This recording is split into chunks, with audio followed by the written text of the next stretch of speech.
Hello everyone, कैसे हैं आप सभी लोग। मेरा नाम है अंकित मिश्रा और आप सभी का स्वागत है हमारे अपने प्लेटफॉर्म अमर ज्योति प्राइम पे। और आज के इस सेशन में हम लोग बात करने वाले हैं इलेक्ट्रिकल इंजीनियरिंग में कुछ ऐसे टॉपिक्स हैं जो कि हमेशा किसी ना किसी एग्जाम में रिपीट होते रहते हैं। तो मैंने क्या किया है कि एक 400 इंपॉर्टेंट टॉपिक्स की एक लिस्ट निकाली हुई है और उनको हम लोग 15 से 20 मिनट में एक टॉपिक को प्रॉपर तरह से पढ़ रहे हैं। ये जो वीडियोस हैं ये आपको कुछ वीडियोस तो आपको यूट्यूब पे मिल जाएंगे और जिसके सारे जो प्लेलिस्ट है, जो पूरी वीडियोस आपको अमर ज्योति प्राइम के ऐप पे रिवीजन बूस्टर के कोर्स पे मिलेंगे। तो आज का हमारा ये जो टॉपिक है that is your thermal power plant. Thermal power plant से हमको बहुत से बेसिक क्वेश्चन देखने को मिलते हैं। तो आज हम लोग इस पूरे सेशन में, जो हमारा लगभग 15 से 20 मिनट का सेशन होगा, उसमें हम लोग थर्मल पावर प्लांट को अच्छे से समझेंगे, ठीक है ना। और कोशिश करेंगे कि जितने भी एग्जाम में क्वेश्चन आने वाले हैं वो पूरे यहाँ पे कवर हो जाए। बिल्कुल बेसिक सा टॉपिक है, ज्यादा डिफिकल्ट टॉपिक नहीं है। अगर हम बात करते हैं थर्मल पावर प्लांट का, तो हम लोग इसको स्टीम पावर प्लांट भी बोलते हैं। ये बात आपको ध्यान में रखनी है, that is also called as steam power plant. Okay, तो this is also called steam power plant. जहां पे होता क्या है कि आपके जो कोल है उसको हम बर्न करेंगे। जब हम कोल को बर्न, कोल में कौन सी एनर्जी होती है? कोल में आपके पास केमिकल एनर्जी है, ठीक है ना। तो हम उस एनर्जी का यूज करके किसमें कन्वर्ट करेंगे? उसको इलेक्ट्रिकल में। तो कुल मिला के थर्मल का मतलब होता है टेम्परेचर। तो हम लोग यहाँ पे उस हीट को यूज करके टरबाइन को घुमाएंगे with the help of prime mover, और हमारे पास जो अल्टरनेटर होगा वहां पे उसको इलेक्ट्रिकल एनर्जी में कन्वर्ट करेगा। एक सबसे इंपॉर्टेंट जो क्वेश्चन बनता है कि हमारा जो ये पावर प्लांट है वो कौन से प्रिंसिपल पे काम करता है? मेरे ख्याल से थर्मल पावर प्लांट पे अगर सबसे ज्यादा क्वेश्चन कोई पूछा गया है वो यही क्वेश्चन है, ये कौन से प्रिंसिपल पे काम करता है? तो इसको हम बोलते हैं ये रैनकाइन साइकिल पे काम करता है, ठीक है ना। आप इसको ऐसा समझ लीजिए कि इस पावर प्लांट में क्या होगा, आप कोल को बर्न करेंगे, कोल को बर्न करेंगे तो उससे आपको हीट मिलेगी। उस हीट का यूज करके आप वाटर को बॉईल करेंगे, वाटर को कन्वर्ट करेंगे स्टीम में, और वो स्टीम से आप टरबाइन को घुमाएंगे और घुमाने के बाद वो जो स्टीम है अगेन किस में कंडेंस हो जाएगी? वाटर में। तो ये जो पूरी साइकिल यहाँ पे इन्वॉल्व हो रही है उसी को हम बोलते हैं रैनकाइन साइकिल। ओके, ये बात आपको ध्यान में समझनी है। दूसरा क्या बोला मैंने? Coal is burn in the boiler which convert water into steam.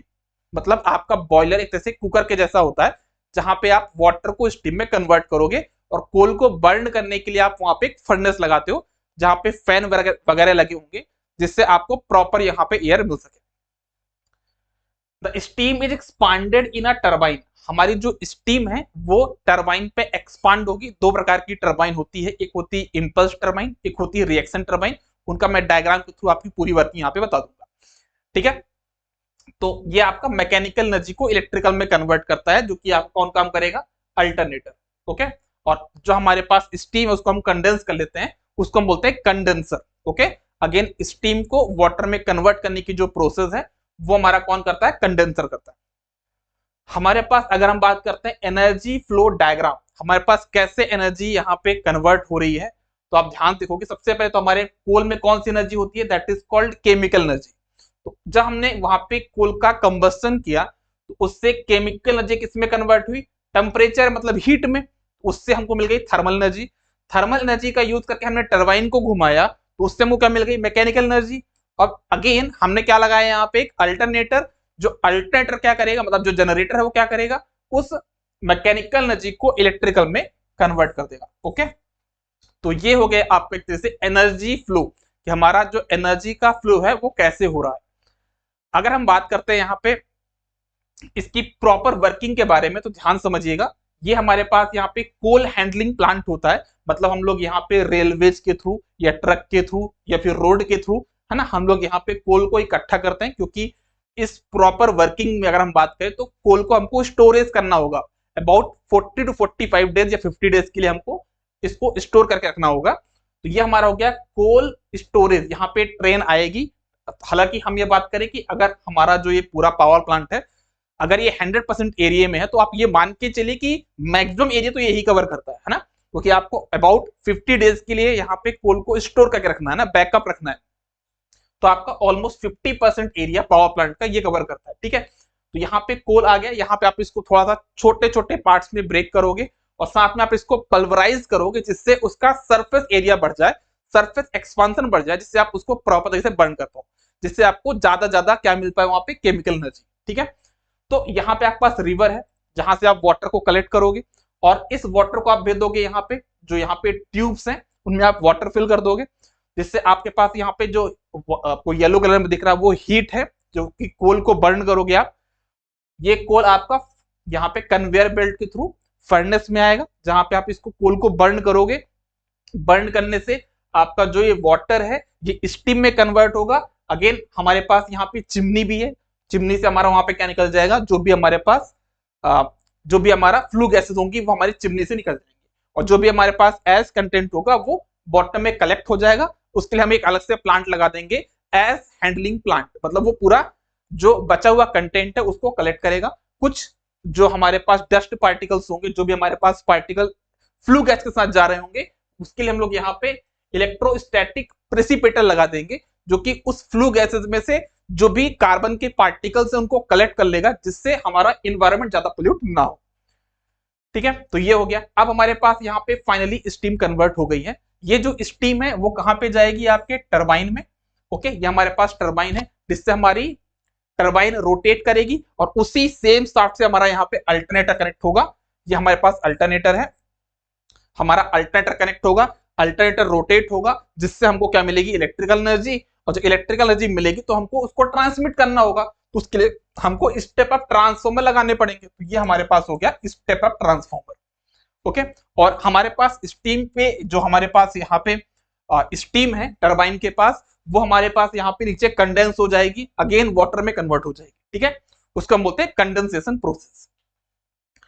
अगर हम बात करते हैं यहाँ पे, ये तो एक बेसिक मैंने आपको वर्किंग बताई। मैक्सिमम लोगों को जो इलेक्ट्रिकल इंजीनियरिंग बैकग्राउंड से है या फिर किसी एग्जाम की तैयारी कर रहे होंगे, तो मुझे लगता है कि ये बेसिक चीज आपको पता होगी, इसलिए मैं ज्यादा इसको और डिटेल में एक्सप्लेन नहीं करना चाह रहा हूँ। ठीक है ना, यहाँ पे हमारे पास इकोनोमाइजर भी होगा और यहाँ पे हमारे पास एयर प्रीहीटर होगा, जो कि हमारे थर्मल पावर प्लांट की इफिशियंसी को इंक्रीज करने में हेल्पफुल होते हैं। ठीक है, क्योंकि हमारे थर्मल पावर प्लांट की इफिशियंसी बहुत कम होती है, तो उसकी इफिशियंसी को बढ़ाने के लिए हम लोग इकोनोमाइजर और साथ में एयर प्रीहीटर का यूज करते हैं, जो कि करते क्या है कि जो चिमनी से हमारी फ्लू गैसेस निकल रही हैं वो गर्म है, उस हीट को एब्जॉर्ब करके जो वाटर स्टोरेज है जो बॉयलर में जाने वाला, उसको पहले से गर्म कर देते हैं। थोड़ा बहुत जो भी हमारे पास फ्लू गैसेस की हीट है उसको एक्सट्रैक्ट करके हमको इकोनोमाइजर में दे देना, जिस मतलब कि हमारा वाटर गर्म होता रहेगा। और हम लोग क्या करते हैं, एयर प्रीहीटर का काम क्या है कि हमको फर्नेस में क्या देने हैं, वहां पे एयर। ओके, तो वो एयर भी हम गर्म कर देंगे with the help of air preheater. और वो कैसे करेंगे, with the help of flue gases heat, जो हमारे पास फ्लू गैसेस में हीट होगी उसका यूज करके हम ये करेंगे। ये आप लोग जो डायग्राम देख पा रहे हैं, ये हमारा पूरा का पूरा एक सिस्टमेटिक डायग्राम दिख रहा है।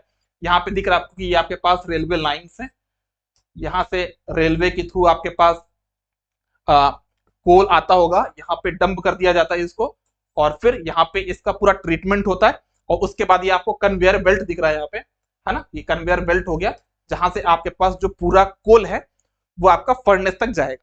ओके, तो ये बेसिक सा डायग्राम था जो आपने देखा है यहाँ पे। अगर बात करूं मैं यहाँ पे कंडेंसेशन का, तो ये कंडेंसेशन प्रोसेस है, मतलब कि ये आपका फ्लू गैसेस नहीं है, आप इसको कंफ्यूज मत होइएगा, ये एक तरह से स्टीम है ना। यहाँ पे क्या होता है कि जो भी आप यहाँ पे देख पा रहे हैं, यहाँ पे जो गैस आपका जो एयर टाइप का बना हुआ है ना, यहाँ पे ये आपको बताता है कि यहाँ से आप एयर थोड़ा सा ट्रांसमिट करोगे, जिससे क्या होगा कि जो हमारा स्टीम टरबाइन से होके आ रहा है, यहाँ पे नॉर्मल वाटर भी रहेगा, इससे मिक्स होके वो अगेन वाटर में कन्वर्ट हो जाएगा, और थोड़ा बहुत जो स्टीम बचा होगा वो यहाँ से निकल भी जाएगा।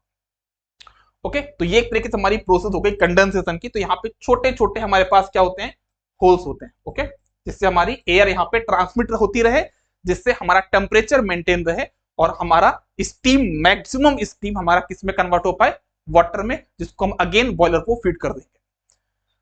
ओके, अब हम बात करते हैं यहाँ पे टरबाइन के बारे में। तो हमारे पास दो प्रकार की टरबाइन होती है, एक होती है हमारे पास इंपल्स टरबाइन और एक होती है हमारे पास यहाँ पे रिएक्शन टरबाइन। ये दोनों ही, देखो हम टरबाइन की बात करते हैं, हमको टरबाइन को घुमाना था तो हम दो तरीके से घुमा सकते हैं, एक है स्टीम इंजन और एक है स्टीम टरबाइन। स्टीम इंजन हम लोग यूज नहीं करते हैं बिकॉज ऑफ लेस इफिशियंसी, हम लोग यूज करते हैं किसका, स्टीम टरबाइन का। स्टीम टरबाइन दो प्रकार की है, एक है आपकी इंपल्स, एक है आपकी रिएक्शन। इंपल्स टरबाइन में क्या होता है, सब कुछ ध्यान से समझिएगा। जो भी हमारे पास स्टीम है, ओके, तो यहाँ पे आपका ये नोजल है, this is your nozzle, okay. तो नोजल में क्या होगा, जो भी हमारी स्टीम आ रही है, ओके, और ये हमारे पास ब्लेड्स है, तो ऑलमोस्ट इंपल्स का मतलब ही क्या होता है, पूरा एक साथ लग जाना। तो जितना भी हमारे पास यहाँ पे स्टीम आ रहा होगा वो पूरा का पूरा एक्सपांसन हमारे ब्लेड पे हो जाएगा, ओके। हमारा पूरा एक्सपांसन यहाँ पे नोजल के पास में हो जाएगा, जिससे हमारे ब्लेड्स पे जो प्रेशर लग रहा होगा वो कांस्टेंट होगा, क्योंकि हमारे पास एक्सपांसन ब्लेड पे नहीं हुआ, कहां पे हुआ, नोजल के पास हो गया। तो जिससे हमारे ब्लेड्स में जो प्रेशर लग रहा होगा इंपल्स टरबाइन में, that will be remains constant, मतलब वो आपका चेंज नहीं होगा, कांस्टेंट होगा, क्योंकि पूरा का पूरा आपके पास स्टीम का एक्सपांसन ब्लेड के पास, आपके पास यहाँ पे नोजल के पास में हो गया। लेकिन हमारे रिएक्शन टरबाइन में क्या होता है कि हमारे पास एक तो है हमारे पास क्या, नोजल, एक हमारे पास ब्लेड। तो यहाँ पे इंपल्स टरबाइन में आपका जो रिएक्शन टरबाइन है, रिएक्शन टरबाइन में क्या होगा कि 50% एक्सपांसन तो आपके नोजल के पास हो जाएगा, और जो रिमेनिंग 50% है उसका एक्सपांसन आपका होगा ब्लेड के पास, जिससे जिस भी ब्लेड पे स्टीम जाएगा वहां पे प्रेशर अलग होगा, और जहां पे स्टीम नहीं पहुंच पाएगा वहां पे प्रेशर अलग होगा। तो कहने का मतलब क्या है कि हमारे रिएक्शन टरबाइन में जो ब्लेड्स हैं उनमें जो प्रेशर होगा हमेशा कांस्टेंट होगा, नहीं, यहाँ पे प्रेशर वेरिएबल होगा ऑन द ब्लेड्स, बट हमारे इंपल्स टरबाइन में जो हमारे ब्लेड्स हैं उसमें जो प्रेशर लगेगा दैट विल रिमेन कांस्टेंट, क्योंकि हमारा ऑलमोस्ट 100% स्टीम का एक्सपांसन नोजल के पास में हो चुका है, और हमारे पास यहाँ पे 50-50% में वो डिवाइडेड है। अगर हम बात करते हैं यहाँ पे हमारे पास कौन कौन से कंपोनेंट होते हैं, आप लोग देख सकते हो। सबसे पहला तो होता है एक बॉयलर। बॉयलर भी दो प्रकार के होते हैं, एक होता है फायर ट्यूब बॉयलर, दूसरा होता है वाटर ट्यूब बॉयलर। मतलब एक होता है कि जहां पे सब जगह क्या है, आपके पास वाटर है और बीच में पाइप के थ्रू आप वहां पे हीट को ट्रांसमिट कर रहे हो, उसको हम बोलते हैं फायर ट्यूब बॉयलर्स। दूसरा हमारे पास होता है कि हमारे पास ट्यूब के अंदर वाटर है और हर जगह आपके पास हीट है, तो उसको हम बोलते हैं वाटर ट्यूब बॉयलर। दो प्रकार के हमारे पास यहाँ पे बॉयलर होते हैं, ओके। हम लोग ज्यादातर क्या यूज करेंगे, वाटर ट्यूब बॉयलर, जब हमको लार्ज अमाउंट ऑफ स्टीम की रिक्वायरमेंट होगी, है ना, क्योंकि हम बहुत ज्यादा क्या नहीं कर सकते, पाइप नहीं रख सकते ना हीट के लिए, तो हम लोग ये वाला काम यहाँ पे करेंगे। दूसरा हमारा होता है बॉयलर फर्नेस, मतलब जहां पे कोल को बर्न किया जाएगा। कंडेंसेशन, मतलब कि जहां पे आप स्टीम को अगेन वाटर में कन्वर्ट करेंगे। नेक्स्ट होता है आपका इवेपोरेटर्स। इवेपोरेटर्स एक तरह से एक प्रोसेस है जहां पे आप क्या करेंगे, हमारे पास जो वाटर है वो एक तरह से इम्प्योर वाटर है, उसको प्योर वाटर में कन्वर्ट करने की जो प्रोसेस है वो हमारा इवेपोरेटर करता है, ओके। फिर हमारे पास यहाँ पे फीड वाटर हीटर्स, मतलब कि जो भी वाटर को आपको फीड करना उसको पहले से आप हीट करते रहो। दूसरा आपका स्प्रे पॉन्ड्स, मतलब कि आपके पास वहां पे तालाब वगैरह होना चाहिए, पहले से बैकअप होना चाहिए। कूलिंग टावर्स, कंट्रोल रूम, जहां से आप सारे पैरामीटर्स कंट्रोल करोगे, है ना, एक ऐसा रूम होगा हमारे पास पावर प्लांट के अंदर जहां पे हम सारी चीजों को कंट्रोल करेंगे। एक हमें पता होता है स्विच यार्ड। स्विच यार्ड का मतलब एक ऐसी यूनिट है जहां पे हमारे पास जनरेशन तो हो चुका है इलेक्ट्रिसिटी का, अब उसको ट्रांसमिट करना है, तो वहां की जो यूनिट उसको बोलते हैं स्विच यार्ड। फिर हमारे पास स्टीम टरबाइन, मैंने आपको अभी बताया स्टीम टरबाइन के बारे में। इलेक्ट्रोस्टैटिक प्रेसिपिटेटर, ये आपका चिमनी में लगा होता है, इसका काम क्या है, जो फ्लू गैसेस में आपके पास एस कंटेंट है उनको रिमूव करना, उनको अट्रैक्ट करना, क्योंकि इलेक्ट्रोस्टैटिक प्रेसिपिटेटर में हाईली नेगेटिव चार्ज दिया जाता है, ओके, जो कि उनको अट्रैक्ट कर लेता है अपनी तरफ। और ये हो गया आपका इकोनोमाइजर एंड एयर प्रेटर, इनका काम है पावर प्लांट की इफिशियंसी को इंक्रीज करना। तो ये मैंने आपको बताया किसके बारे में, पावर प्लांट के बारे में। आई होप आप सबको यहाँ पे समझ में आया होगा। एक क्वेश्चन और बनता है कि जो हम लोग कोल हमारा है वो कितने प्रकार का कोल होता है और किस प्रकार का कोल बेस्ट बना जाता है।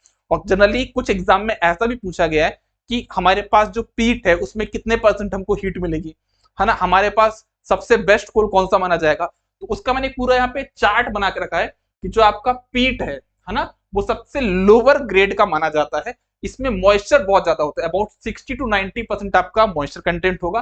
और जो सबसे बेस्ट माना जाएगा that is super anthracite coal, ये आपका बेस्ट कोल माना जाता है, ओके।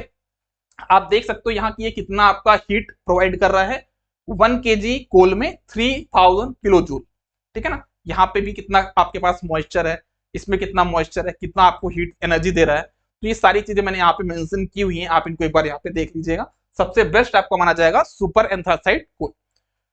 तो ये मैंने आपको सारी चीजें बताई, आई होप आप सबको समझ में आ गया होगा, कोई डाउट नहीं होगा। बस एक चीज आपको और समझनी है, वो है इफिशियंसी, है ना। हमारी जो इफिशियंसी थर्मल पावर प्लांट की, वो इनके सेक्शन की इफिशियंसी पे डिपेंड करती है ना। जैसे कि हमारे पास हो गया बॉयलर, तो बॉयलर की इफिशियंसी डिपेंड करेगा। एक हो गया टरबाइन, तो टरबाइन की इफिशियंसी पे डिपेंड करेगा। एक हो जाएगा अल्टरनेटर, तो अल्टरनेटर की इफिशियंसी पे डिपेंड करेगा। तो मेनली हम देखते हैं कि जो टरबाइन की इफिशियंसी बहुत कम है, जिसकी वजह से हमारे पास थर्मल पावर प्लांट की इफिशियंसी अबाउट 30% समथिंग होती है। अलग अलग बुक में अलग अलग दिया हुआ है, कुछ जगह 25% है, कुछ जगह 30% है, और कुछ जगह 35% है। तो ये आप लोग थोड़ा समझ के रखिएगा, ऐसा फिक्स नहीं बोला कि 30% है ना, तो ये बात आप लोग ध्यान में रखिएगा। सिलेक्शन ऑफ साइट की हम लोग जो थर्मल पावर प्लांट है वो कहां पे लगाएंगे, तो पहला बनता है सप्लाई ऑफ फ्यूल, जहां पे हमको कोल की अवेलेबिलिटी ज्यादा होगी हम वहां पे इस प्लांट को सेटअप करेंगे। दूसरा जो हमारे पास पैरामीटर होता है वो होता है वाटर की अवेलेबिलिटी, जहां पे नदी वगैरह पास में होगा वहां पे हम इसको सेटअप करेंगे। तीसरा ट्रांसपोर्ट फैसिलिटी, मतलब जब हम कोई प्लांट लगाते हैं तो हमको ये देखना होगा कि क्या हमारे पास कोल को लाने के लिए रेलवे कनेक्टिविटी है या नहीं है, या रोड की कनेक्टिविटी है या नहीं है, तो वो चीज भी हमको ट्रांसपोर्ट फैसिलिटी पे हमको ध्यान में रखना होगा। नेक्स्ट पॉइंट है type and cost of land, हमको ये देखना होगा कि हम जहां पे प्लांट सेटअप कर रहे हैं वहां की जो लैंड है वो कैसी है ना, वहां की लैंड की कॉस्ट कितनी है, हमको बहुत, क्योंकि हमको आगे चल के इसका एक्सपांसन भी करना पड़ सकता है, ठीक है ना। तो एक्सपांसन करने के लिए ऐसा ना हो कि फ्यूचर में हम उतना लैंड अफोर्ड ना कर पाए, तो ये चीज भी आपको ध्यान में रखनी है। टाइप भी डिपेंड करता है कि कहीं ऐसे तो नहीं कि दलदल टाइप की पूरी लैंड है आपके पास, है ना, तो उस चीज को भी आपको ध्यान में रखना होगा। आपको ये भी ध्यान रखना हो कि आपका जो थर्मल पावर प्लांट है वो लोड सेंटर के कितना पास में है ना, क्योंकि आपको अल्टीमेटली ट्रांसमिट करके लोड सेंटर तक पहुंचाना है। इस वजह से आप इसको यहाँ पे लोड सेंटर की लोकेशन भी आप यहाँ पे ध्यान दोगे। और आपको ये भी ध्यान देना है कि भाई इस पावर प्लांट से आपको क्या होगा, चिमनी के थ्रू डस्ट आपका जो एस कंटेंट है वो निकलेगा या फिर फ्लू गैसेस निकलेंगी, है ना। तो थोड़ा बहुत एस कंटेंट भी हो सकता है, तो आपको ये ध्यान देना है कि ये जो पॉपुलेटेड एरिया है उससे थोड़ा दूर हो, जिससे पोल्यूशन का इफेक्ट लोगों पे कम से कम। तो ये आपका हो गया थर्मल पावर प्लांट। आप लोग एक बार इसको प्रॉपर से रिवाइज कर लीजिए, ठीक है, इसके प्रॉपर नोट्स बना लीजिए, और इसका वीडियो जब आप लोग ऐप पे जाके देखोगे तो वहां पे आपको इसके 30 क्वेश्चन की सीरीज भी मिल जाएगी। तो जो भी थर्मल पावर प्लांट पे अब तक क्वेश्चन पूछे गए हैं उनके टॉप 30 क्वेश्चन मैं आपके यहाँ पे डाल दूंगा, आप वो देख लीजिएगा। अभी के लिए बस इतना ही, बहुत बहुत धन्यवाद, good day, all the best, take care, bye bye.